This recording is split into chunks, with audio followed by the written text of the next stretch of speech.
Welcome back to the podcast, everyone. I'm your host, Tamara, and today we are talking about problematic book boyfriends, aka alpha holes, the bad boy trope and everything in between, and the people that read them. We read them. We read them, yeah. So we're going to dive in a little deep into the topic from a commentary point of view. So, of course, all opinions on this podcast are just that. Our opinions. This is a safe space, so of course feel free to disagree, whatever you like. If you would like to see the video version of this podcast without the commercials, you'll need to head on over to Patreon and sign up. Don't forget, you can also join me and my two co-hosts over on the Book Clubs app for even more bookish chats. Please subscribe and like the podcast wherever you're listening. If you want to reach out to me, you can find me everywhere at Shelf Addiction. Joining me today is feature co-host Casey from Heart Full of Ink. Welcome back, Casey. Hello. I'm so excited to be here. Tell everyone where they can find you online. Oh, you can find me on Facebook under Heartful of Ink or on Instagram under Casey_Heartful of Ink. All right. You know, we do talk spoilers here. We're going to try to stay away from spoilers, but we're going to be referring to some examples that may be a little spoilery. We're not going to give a plot twist or anything, so don't worry about that. But of course, we have to support with examples, so that's what we're going to do here. So, bad boys, alpha holes, the whole nine. What do you think about those, Casey? Big question, I know. I love them and I hate them at the same time. Yeah, I feel like there's so many twists and turns to this conversation, right? Like layers. I enjoy reading layers to the conversation. Yeah, I enjoy reading some of them, and I don't enjoy reading some of them. Yes. Some of them I think, you're a little damaged, just fine. And some I think, damn, that's fucked up. Do we have to do that? And sometimes being damaged is okay. Like, you can grow together as characters. And, you know, when they have the tragic backstory, you feel more for them and you want to hug them and watch them find happiness because, you know, we all just want happiness after we've been traumatized. And yeah, when they have that backstory, we want to hug them. But sometimes they can have that backstory and then be absolute assholes and you're like, nope, I just want to kick you in the balls. Honestly, we're all damaged. Let's keep it real. Oh, true. 99.9% of the world and fictional characters have some baggage, right? Yes. It's how they deal with the baggage and how the character comes across. Because guess what? We're all damaged. Do we have to be assholes to people? No. Do we have to boss people around and talk shit Absolutely to them not. and make them feel bad? No. So why do some we like that? Some of the most damaged people are also some of the kindest people you will ever meet. Exactly. So damage does not excuse anything. No. So I guess at the highest level, I guess the question I wonder is, why do we like bad boy characters, especially when they are crossing the line into alpha holes or crossing the line into like being very problematic? Like, why do we like those? I think at the absolute tippy top baseline, it's that they're not boring.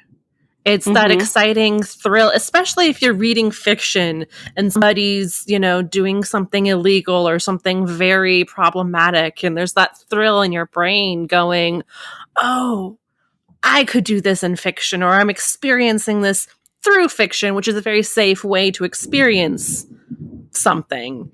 You know, somebody riding on a motorcycle 80, 90 miles an hour without a helmet would be very incredibly stupid and dangerous in real life, but reading about it can be like, yeah, that'd be so thrilling. That'd be so awesome.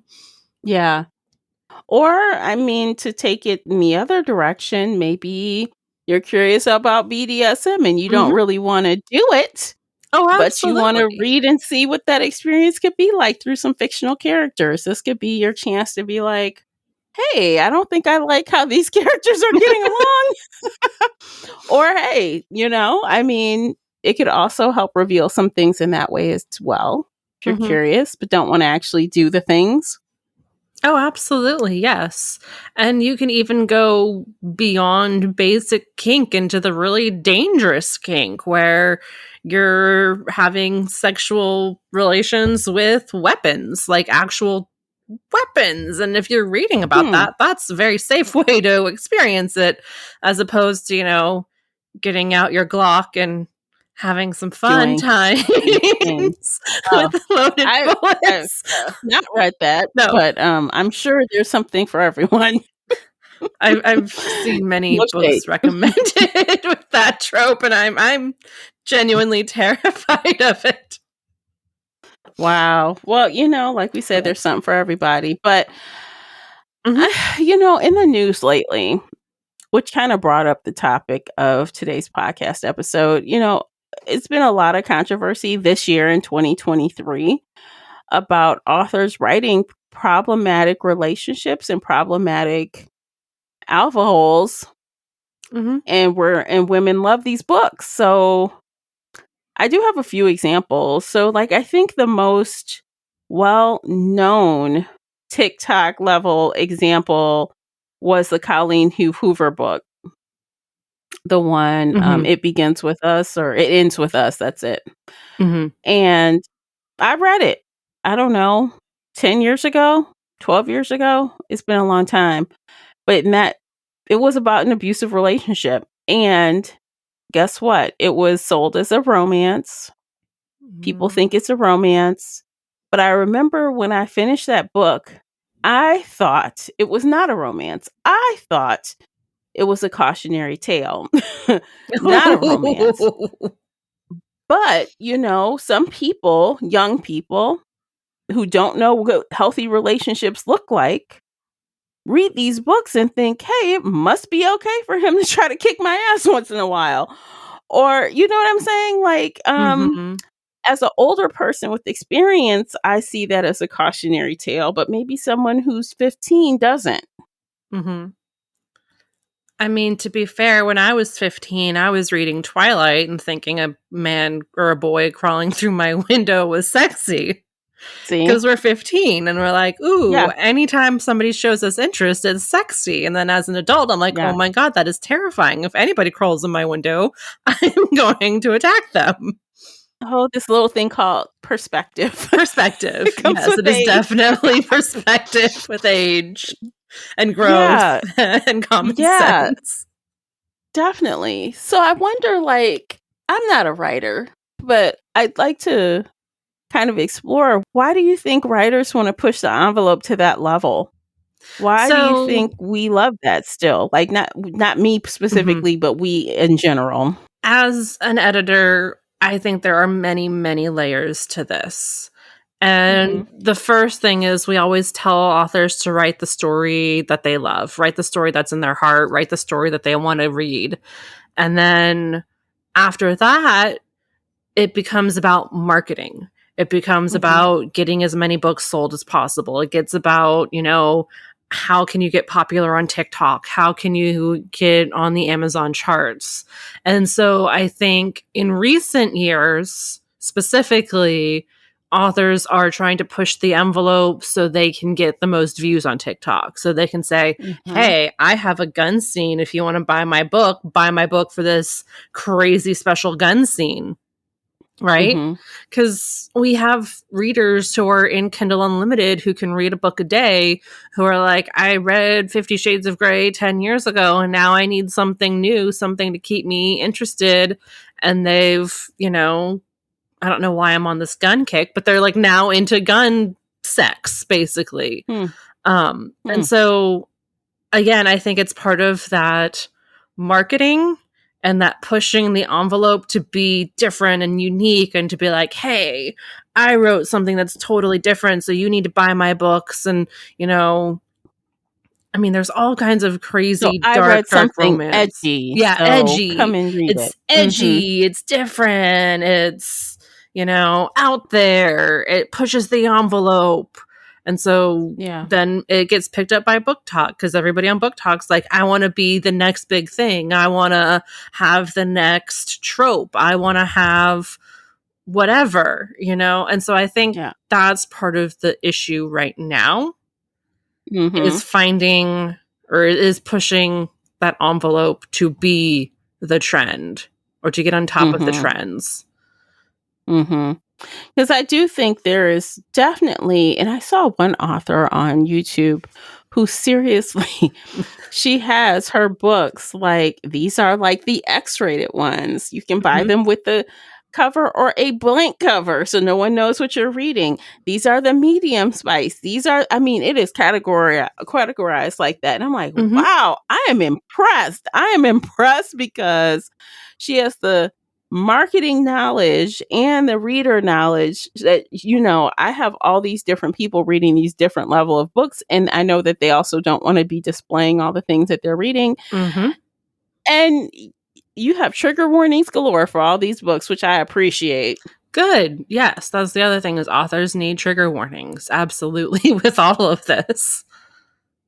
Yeah, I mean, don't, again, here we go again with like the labeling of books in genre. But if it's a romance, it can be a romance in your opinion, but you need to say, you know, people out here have real trauma. You have to say, hey, these things are happening in this book. So if you are triggered by these things, you probably should not read it. Absolutely, yes.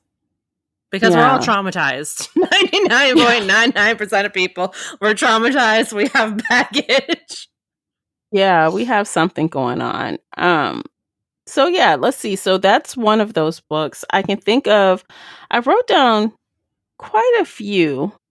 Like one of them, and we talked about this book on, did we talk about this on the podcast? I think we did. I think we did a TikTok made us read it. Did we do Ice Planet Barbarians? Did we do that one? No, you read that one for fun and then told me about it because I haven't read it yet. Okay, so that one, okay. Anyway, so that one has some things. That one has some things. The Arden character in the After series by Anna Todd has some things. You know, they made movies about those, and that guy is psycho. Crazy town. But people love him. They think he is the sexiest thing. Let's see. Oh, I read this book, Things We Never Got Over by Lucy Score. Another TikTok favorite with the flowers, the daisies on the cover. Everyone loves it. The character Knox, he needs therapy. Oh, God. Big time. I mean, he's not the worst. He's not as bad as Arden's character. Not by a long shot. But damn, the whole book, he talking shitty to her. Like, goddamn, do you like her or not? And that's what I don't get. So like there's that fine line, and it's different for everybody. But at what point is it just like, oh, he hates everybody, but he loves me?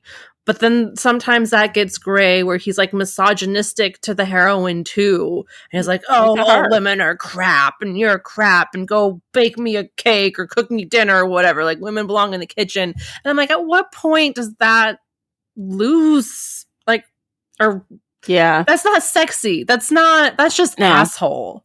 There's no, or even the self-deprecating version of that where I'm not worth shit, so I'm gonna be mean to you so you don't want me. Oh my God, save me from those men. So why is that sexy? So when I read these books, so I read the Things We Never Got Over, and at the end of it, I'm like, I mean, it's fine. I don't love Knox. Some of these people some of the readers love him. And I mean, love him. Not my cup of tea. I guess I don't like being talked shitty to. But some people like it. There is a deprecation kink. Like people like being degraded, and that turns them on. And not to yuck anybody's yum, but maybe, you know, they're getting something out of being degraded.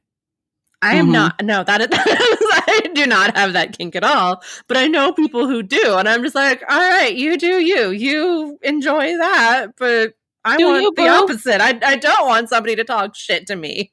Like, I will knee you in the balls if you speak to me that way. Yeah. Okay. So maybe that's it. Maybe it's as simple as that, because maybe it is just simple. Maybe it is as simple as all the authors are trying to find everybody's little special place and fill it for every single reader. Yeah, absolutely. And I know writers come to me all the time. They're like, how do I write the next bestseller? I need to have all of these tropes and all of these things. And, maybe then TikTok will love me. And I'm like, no. Pick one or two, pick what you love, write the story for you, and then figure out how to market it later. Don't write to market or write to trend or write to push the envelope, because then what are you doing that for? Like, why are you writing if it's just to push the envelope, Well, sometimes I think that is what they're doing ultimately. And sometimes it does come across as just that. Like, you could be reading it and it's like, come on, this doesn't. And it maybe is them trying to push the envelope in every which way. How much can I do before people are turned off by it? I don't know. And there's literally something for everybody. There are monster books out there with like actual monsters having sex with women, and people are into it. There's one with a giant spider, and I see the artwork from that, and that just terrifies me because spiders are gross, and like I don't want to think about spiders and sex. Let's not. I mean, that is just irate. I cannot. Yeah. And again, we're getting distracted. Not to yuck anybody's yum, but for me, it's irate. Not spiders, guys. No, no. Spiders. There have been a lot of articles about problematic male characters being written to the detriment of people, society, readers, kind of glamorizing, bad things that are legitimately bad outside of a kink way. You don't want to be influencing anyone to think that certain types of relationships are acceptable. See, I think for me personally, because like you mentioned earlier, Casey, I don't want a boring ass book, right? So sometimes when the crazy shit's going down, I'm like, oh my God, that asshole. I get real into it. I'm like, oh my, I'm snapping my fingers and switching my neck around. But again, I'm a full-grown adult. With experiences. And I know that's not right. But so I'm going to say something. I'm just going to say it plain. And I know some people will be mad because we know what's going on in the world with book bans, but I'm just going to say it. If you have a child, it's your responsibility as the parent to look at what they're reading. Absolutely. It's not everyone else's responsibility to hide the books. No. It's your responsibility. Everyone, in my opinion, should have access to all the things that they want to read and things they may not want to read, but it's there for everyone. And as a parent, it's your responsibility to be in your kid's grill about what you want them to have access to and what you don't. And if you're a lazy parent, oh, well, they're going to read what they're going to read. That's all I got to say. Absolutely. And I think it goes beyond books. I think every parent should know exactly what their child is watching on YouTube, exactly what they're searching on Google with tablets, because, we have easy access to porn on the internet. So how is that any different from reading a Colleen Hoover book, right? You need to monitor your child and know what they're reading and what they're learning about, because they're doing it. You just need to watch and parent and have tough conversations with them. That's part of being a parent. Yeah, because I know I was reading stuff I should not have been reading. Oh, absolutely. When I was in middle school. But it is what it is. And guess what? I turned out to be a totally normal person, depending on who you ask. A functioning, contributing person to society, and nothing bad happened to me. You know what I mean? So it's like totally fine of course, you've got to judge as your own parent, as a parent to a child. But, for those of you that don't care that much and you want everybody else to do the work for you, just let them read what they want to read. They'll be fine. Yeah, no. It just, at the end of the day, like, alpha assholes have been around in fiction forever.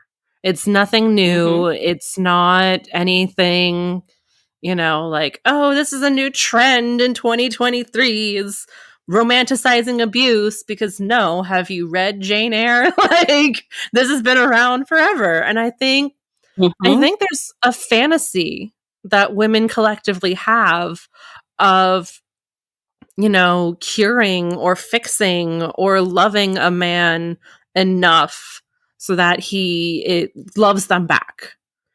Curing the asshole part, curing, and it's a fantasy, right? We want to know that I loved him enough and I fixed him. And this isn't strictly a heterosexual thing, because I just binge watched the Ultimatum on Netflix, and those lesbians terrify me, and they definitely tried to love my God. I watched episode 1 and I'm like, oh, these women. I'm gonna have to save this for another day. Enough to fix them, and it's terrifying. We'll talk about this later. But that idea that our love is enough, because we've been told over and over and over again that love is enough. Just love somebody, and love is easy, and they'll love you back, and love is perfect, and just love them more. And that's false. That's a false narrative we've been teaching ourselves for the last 3,000 years or 10,000 years, or however long humans have been around. Like, love is not enough. That is not enough. No. And so I guess the alpha asshole, it's just part of that fantasy of loving him enough or being special enough that change him. You can change him. That you can change him. That you can fix him. But reality says no. You can't fix him because he doesn't want to be fixed. Like 50 Shades. 50 Shades. That character was god awful. He had issues with consent. He was creepy. He followed her around. And she ended up married to this dude, and he was still whack. He did not change. Nope, he did not change. She signed up for that shit. She signed up for it. But he didn't change. And he's never going to change, because his character did not want to change. He just wanted control and possession. And we labeled that as romance. And we said, oh my God, isn't it amazing how this billionaire loves this woman so much? But if you took away his money status and made him live in a trailer park, would it still be sexy? Would you still think it's romance? No. They would. No. The answer is no. The answer is no. If he was following her in a beat up pickup truck, no. People be like, call the police. You'd be like, I don't want no scrubs. Like, get away from me. And money doesn't fix being an asshole. Like, it doesn't excuse it. You don't get to wash your hands of common decency just because you have money. Yeah. Which I don't know. I guess the world thinks that may be true. The world worships money. So, yeah. Yeah. I mean, honestly, most of these men that they write about, that we read, they all need fucking therapy. Oh, absolutely. All of them. Everybody needs therapy. If I could wave a magic wand, I would give everybody in the world a therapist. Including these characters. Including the fictional characters, yes. If they were well in the mind, well in the heart, we'd be like, this is some Lifetime BS. It's boring. Yes. I mean, that is fair and valid and very, very true. So, like in book club the other month, we were talking about, oh my God, I can't remember the name of the book. You guys know the fantasy series we did on the podcast. I can't even think of it. That's bad. I can't think of the name. But anyway, it was some comparisons to Sarah J. Maas's books, A Court of Thorns and Roses. And during the book club discussion, we were talking about how one character is like, he's really bad, but he thinks he's good, but he's bad. Ooh. He's doing bad things for what he thinks are good reasons. And then we have someone that's a little bit better, but he also is lying. And then, it came up that, well, in this book series, why does everyone talk shit about Tamlin? Why does everyone hate Tamlin? And then everyone loves Rhys, but he's done bad things. He's lied. He's covered up. He's done this. He's done that. But everyone loves Rhys, including me. So why? It's so crazy, but we like it. We like Again, it. I think it's part of that safety and that fantasy of like, he's in fiction, so he's doing these bad things and it's okay and it's exciting and I can kind of get behind it. I recently, I'm a decade late. I recently started watching The Vampire Diaries, and in season 1, I took one look at Damon. I was like, I love you. You're bad. You're breaking everybody's neck. You're killing all these people. You're an asshole to everybody. I love you. Oh, God. Are you a Elena and Damon stan? I am a Damon stan. Elena sucks ass. Oh. But Stefan is boring. Stefan is boring in the beginning, but he starts to get... How far are you? Side note, how far are you into that series? I think I'm in season 5. Oh, so you've already seen the Ripper. He's still boring? Yeah, I've seen... Yeah, he represses that. I'm bored. Okay. See, it's fiction. And I'm just like, yeah, no, I want Damon the whole time. I want the rude, mean-ass guy who's mean to everyone but me. And he's actually mean to her, too. He's mean to her. I know, but I hate Elena. I'm just like, I just need to go off with Damon and have an adventure with him. We'll have fun together. Let's keep it real. It's because he's hot. It's because he's hot, isn't it? Oh, yeah, it's because he's hot. That's only the reason. Because if he was average looking, you'd be like, no. Yeah, exactly. But it's this fiction where I can be like, yeah, no, he's hot. Oh, he's breaking somebody's neck. Okay, it's sure. Fine. Oh, he's ripping out somebody's throat. It's fine. No it's problem. Fiction. Yeah. Oh my God, that is so hilarious. And it's funny because when we start like talking about it like this, it doesn't really sound bad, but some people get really at arms about this kind of thing. They do. And I think, again, there are layers to it because I'm absolutely against death in real life. Like, if you're a murderer, I'm going to turn you in so you can go to jail. Like, I'm not going to protect a murderer. That's insane. But in a TV show, it adds drama, it adds pizzazz, and everybody keeps coming back to life anyway because it's magic and nobody stays dead. Yeah. Whereas like in a Colleen Hoover book where it's all fiction or it's all like contemporary realistic, there's no magic, it's very real life. Well, let me tell you read that. But we both have talked shit about characters in fiction books that are trash. I mean, in a way where absolutely. We don't like how it's written. I'm not reading this anymore. It's too misogynistic. It's too this, it's too that. We've done that. Yes, absolutely. So I guess it's a luck of the draw. What's going to be good, okay, and what's not. Yeah. It's what tickles our brain. It's like, yes, Damon's hot, so I like him. Stefan's just boring. Okay, so I think this is a good time to take a quick break. We're going to come back, and you have an article there, don't you? Yes. The alpha hole hero. All right, so we're going to go back into time and read this 10-year-old article.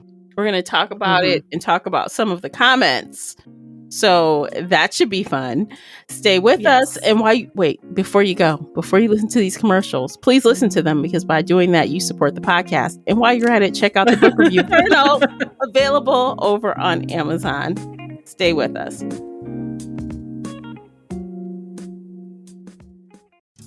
Today's episode is brought to you by the Shelf Addiction merch store. Check out all the bookish t-shirts, notebooks, mugs, and more. Don't miss out on these original designs, perfect for any book nerd. Support the podcast and visit shelfaddiction.com/merch and pick up your next favorite bookish item. Welcome back, guys. Let's talk about this article. Let me pull it up as well. Okay. So, Casey, tell me how you came across this article. Google. I mean, I used to follow Smexy books back in the day. We all went to cons together back in 2012, 2013. So I knew, like, when I was searching for resources on alpha holes, I was like, oh yeah, remember the bloggers back in the day? I wonder if any of them had stuff. So I was Googling and this one popped up. And so, yes, this was published back in 2013, a full decade ago. And man, that makes me feel old. Yeah. But it was Mandy who wrote this, and she was talking about alpha holes or alpha assholes, excuse me, and what's the difference between them and just an alpha hero in general. And she got a bunch of comments from people, but I want to read the first one from her friend Penny, who disagreed. And Penny said, I actually think this brings up a more important topic in the romance genre, which is what constitutes a hero. I think an asshole is an asshole, not a hero. A real asshole may not have redeeming qualities and may not be heroic in any way. I also don't think Barron's is an alpha hole. He is an alpha. Plenty of heroes are possessive, cranky, controlling. They can be jerks. Alpha all the way, not necessarily alpha assholes. I think we disagree on the term. I don't see it as being benign or as the equivalent of alpha. I think some folks see jerk equals alpha hole, which would probably apply to most romance heroes. For me, one huge difference is motivation. An asshole's motivation is always about him, not anyone else, and certainly not the heroine. An alpha may act controlling and overbearing, but he is thinking about others' safety and well-being, even if it's misguided. It's always misguided.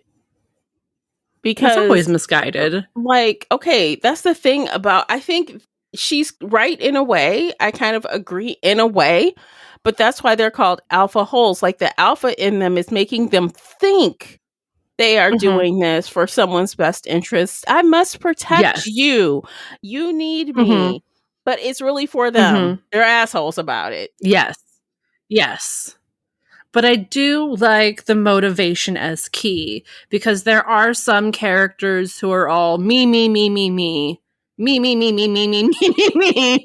not even going to think about you. I just want to control you. I don't want you to have a brain. I just want to control you. Like 50 Shades of Grey, he was that abusive, controlling type who had no redeeming qualities. It was all just abuse.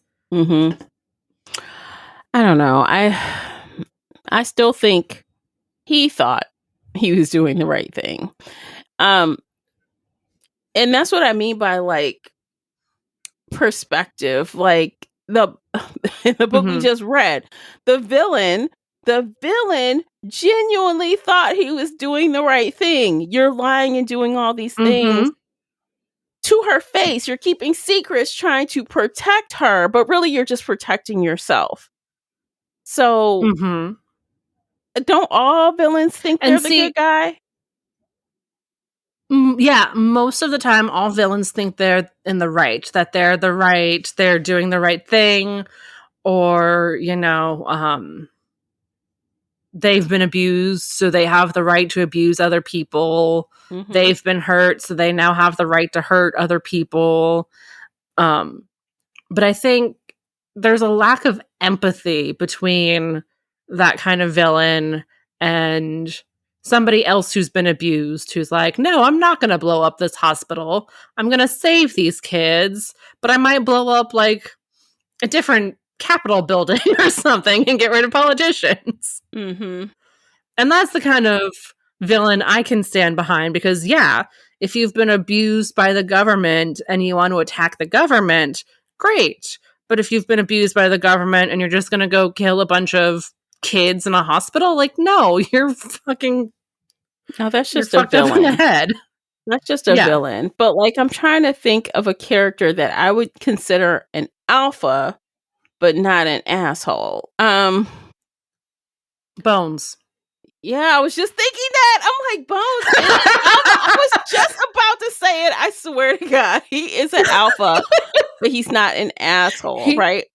in the beginning, they had a little tussle that could have been questionable, but he was really just trying to help her train. But other than that, especially once we got that from his point of view, like even reading it from her point of view, like Bones, what's going on through your brain, buddy? But from his point of view, you're like, okay, like he knows what he's doing. He's writing that line. Even Mad Rogan in the Alona Andrews trilogy that we read a few years ago, he's very much like, I'm the most powerful dude around here. I get what I want when I want. I don't care who stands in my way.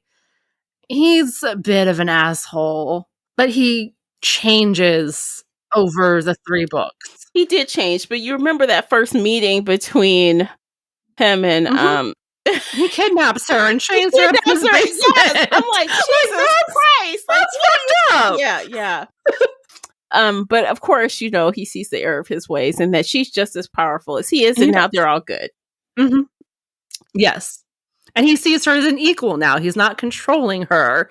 He gets along with her family. He respects her. He has a good, strong relationship with her mother. He doesn't like insult them or use misogyny to like belittle them. He doesn't hate her cousins for having less magic. Like he grows and changes over the entire trilogy. I can think of one more person that fits this box, and it's not a coincidence that these are our favorite fucking people, and that is Adam. He is the alpha, but he is not an asshole.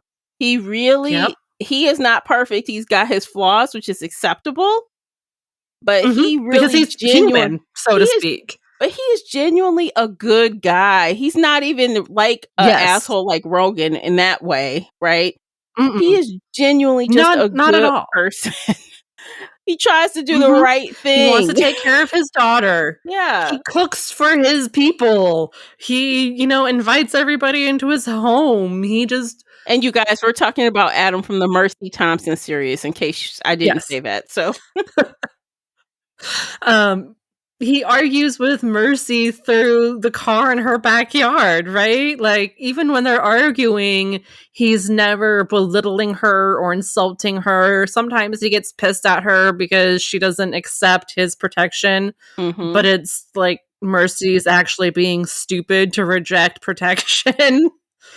She's just being stubborn and like, no, I can fight a volcano god by myself. And you're like, no, Mercy. No, you cannot, you're a 35-pound coyote. Right. You need help. So it's not, you're right. These 3 examples I think are rare.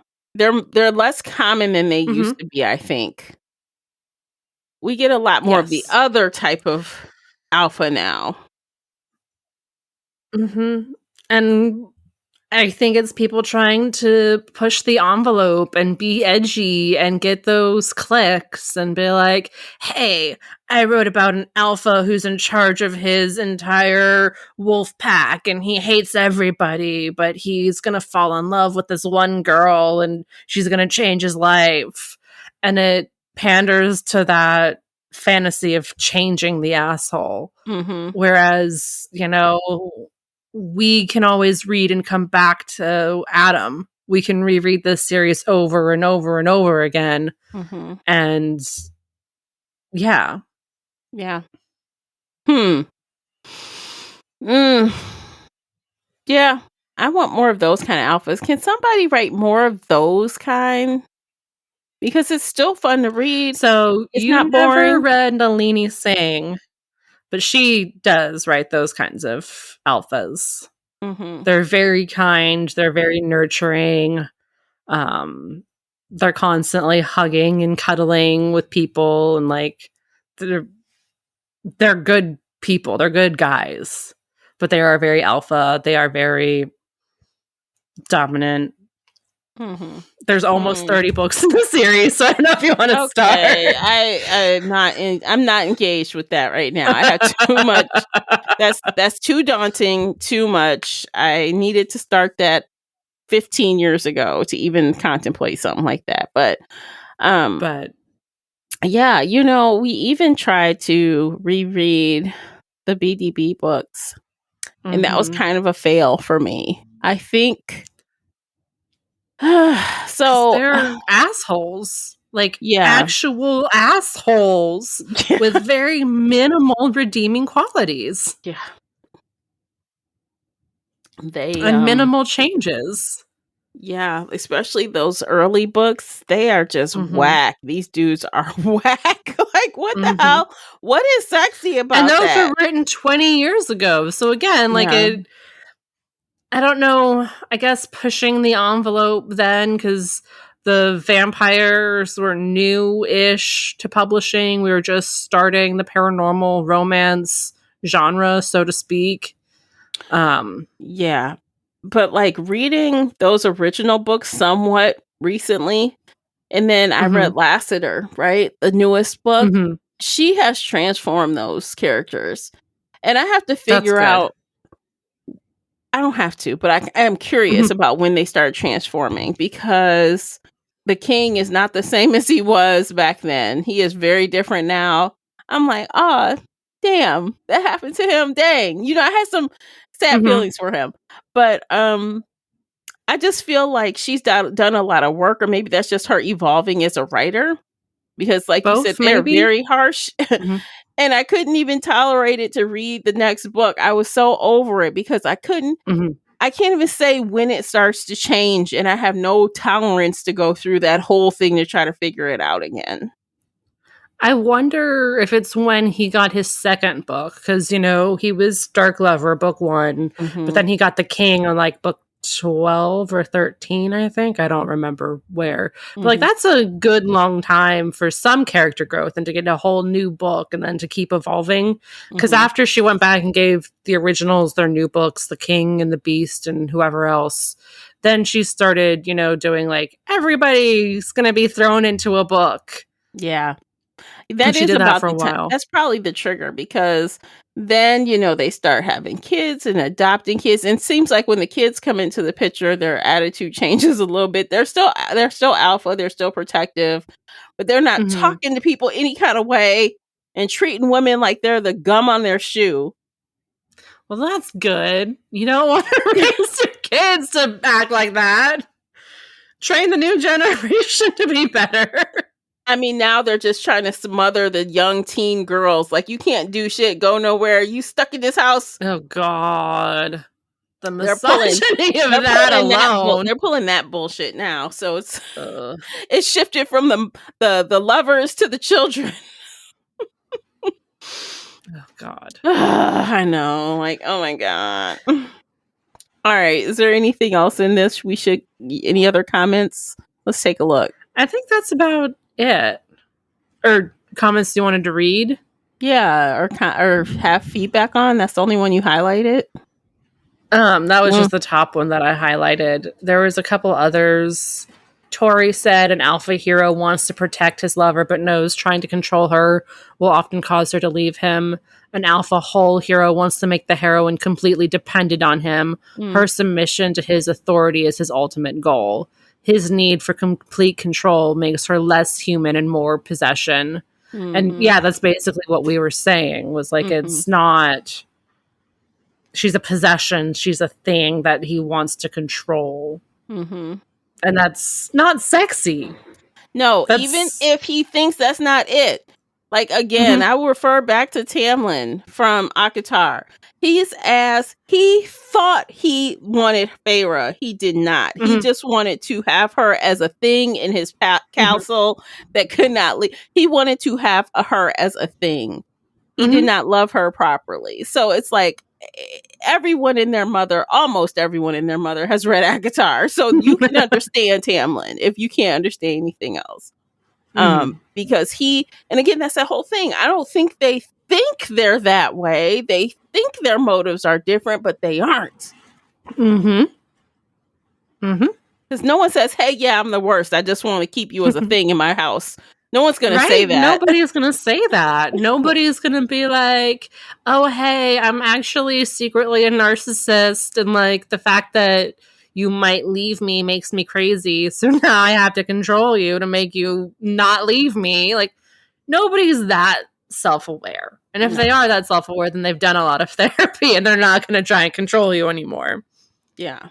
So yeah, no. If you're curious, the Alpha Hole Hero, it's from smexybooks.com. You can Google it. It will pop up. You can see who said what, and everybody has their own opinion. And it's really interesting to see how this conversation could still be applied to books today, 10 years later. Like, it's not a new conversation. It's not a new thing that has suddenly happened to the romance genre. It's been around for a hot minute. Yeah, it has. And all this other stuff too, all these other aspects of the negative relationships have been around as well forever. So, I mean, I don't know. I guess pick your poison, but just authors, please put like warning labels on stuff, Put trigger warnings. Yeah, and just put it on your website. Put it on the bottom of your synopsis or something. Give people a heads up. That's all I care about. Give people a heads up so they can make intelligent choices on if they want to read that or not. Yeah, absolutely. Yeah. And I mean, just let people read they want to read. Everybody. Don't yunk anybody's yum. And just because somebody is reading something that you think is problematic, like if you think that, this is promoting abusive relationships. Is it though? Or are you just being triggered? And can you give the person reading enough credit in their intelligence to be like, they know this isn't romance. They know this is different. Or maybe they just need to have growing pains, right? Yeah. Like, I read Twilight at 15, thought that was sexy. Definitely don't think that's sexy now as an adult. Yeah. And if you're that concerned, if you're worried about kids, again, just talk to them. Talk to your kids about what they're reading. Maybe you want to read something with them and have book club. Have a book club with your child. How about that?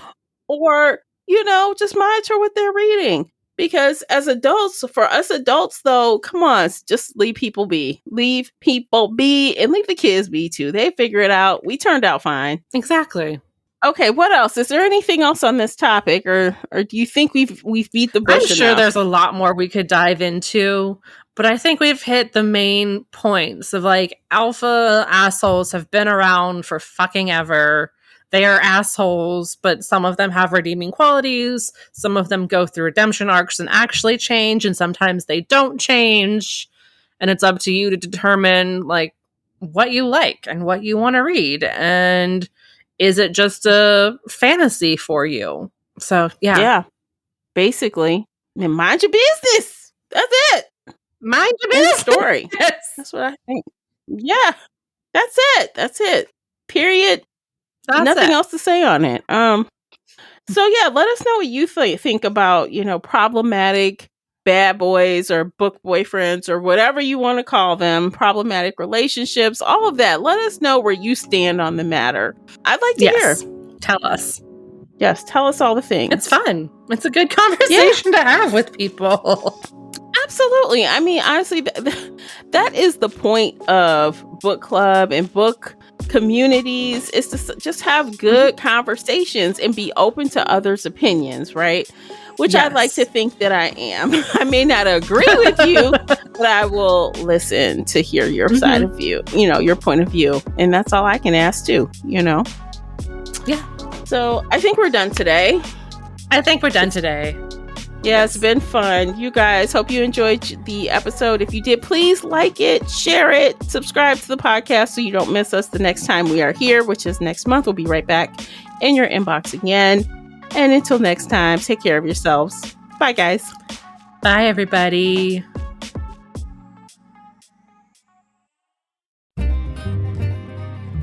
If you enjoyed today's episode and would like to show your support, there are a few things you can do. Head on over to Apple Podcasts and leave a positive 5-star review, or like this episode on your favorite podcast player. It seems so simple, but it really helps me out. You can share this podcast with other book nerd friends or on your favorite social media space. You can also join the Shelf Addiction Patreon family. For as little as $2 a month, you will help us produce even more awesome content for your ears. You can also consider joining the Shelf Addiction Official Facebook group, where we talk all things bookish and more in a safe space. The Shelf Addiction Podcast is a part of the Nerdy Maven Network.